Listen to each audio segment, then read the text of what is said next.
mga kapitbahay, for today's video ay share ko nga sa inyo kung anong naging ganap ng birthday ko. Hindi naman naging bongga pero naging unexpected nga ang lahat. Mga 2 days before nga yung aking birthday ay dumating nga si na kuya dito sa bahay. Tapos may dalang pizza. Akala ko kaya lang sila may dalang pizza dahil kumain nga sila pamilya sa labas. Pero yun pala ay dahil birthday ko. Kaya naman salamat sa inyo. At nung kinagabihan na nga bago yung birthday ko, disperas kumbaga, ay naisip ko na nga na mag-photoshoot na lang. Wala nga akong hilig sa mga ganitong bagay at wala naman talaga akong mga photoshoot para sa birthday ko. Parang this time, gusto ko lang ng memories. Kasi hindi ko rin naman alam kung ano yung mga mangyayari sa birthday ko. Lagi akong hindi nag-expect kasi hindi naman talaga ako naghahanda at hindi naman ako pinaghahanda. Madalas, normal days lang, pero meron din namang mga bumabati syempre. Kaya naman, kahit ganitong simple lang ay maging memorable nga para sa akin. Ganito nga lang pala yung ginawa ko dito, yung merong number sa background mo. Nag-cut nga lang pala ako dito ng edad ko, tapos ayan, nilagyan ko na siya ng ilaw. Para naman, medyo tayo aesthetic. Tapos nung okay na nga,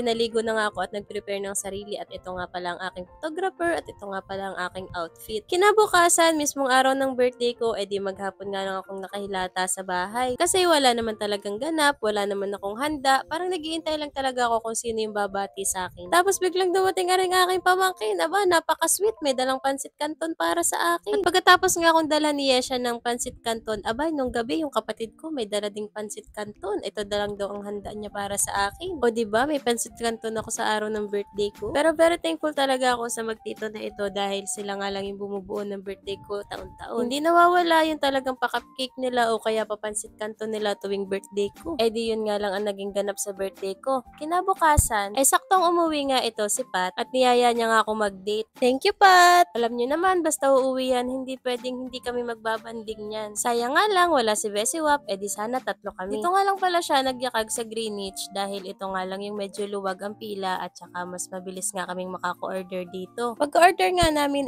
pumesto na nga rin kami para nga makakain kami at syempre para makapag-banding-banding, makapagkwento-kwentuhan. Sobrang grateful talaga ako sa mga tao na nag-e-effort para sa birthday ko. Kahit nung mga nakalipas na panahon, sobrang saya ko tuwing may magpapakake sa birthday ko, may magpapaspaghetti, may magtitreat sa akin sa labas. At syempre, yung pinakamasaya, yung may pagpapajika sa'yo. Huy! Dito nga pala habang kumakain kami ni Pat, more on chika-chika lang, more on love life niya, huy sana all. At more on goals and plans sa buhay. Siguro ganun talaga pag tumatanda na tayo, mga pang matatanda na rin yung mga iniisip natin. Kung dati, ang iniisip natin, anong assignment, anong gagawin, kailan ka mag-e-enroll, anong gusto mong maging balang araw. Pero ngayon, parang gusto mo na lang isipin kung ano yung gusto mong achievement na makuha sa buhay mo. Kaya sobrang proud talaga ako sa mga kaibigan ko. Kasi nakaya nila, nagtagumpay sila sa buhay, naging independent sila, nakakatulong sa pamilya. Kaya ang lagi ko na lang iniisip, iba-iba talaga kami ng time frame. Dahil kami, iba't iba rin naman yung pinagdaanan namin para maging successful ang lahat. After nga namin kumain at papagkwentuhan ang mga buhay-buhay namin, ay napadaan kami dito sa Ukayan sa loob ng mall. Itong si Pat, nakalkal na lahat ng damitan din sa Ukayan, yun pala magwi-window shopping laang. Aba. Pag uwi ko sa bahay, nadatnat ko aring aking kapatid, nakahilata, tapos ang kanyang jowa ay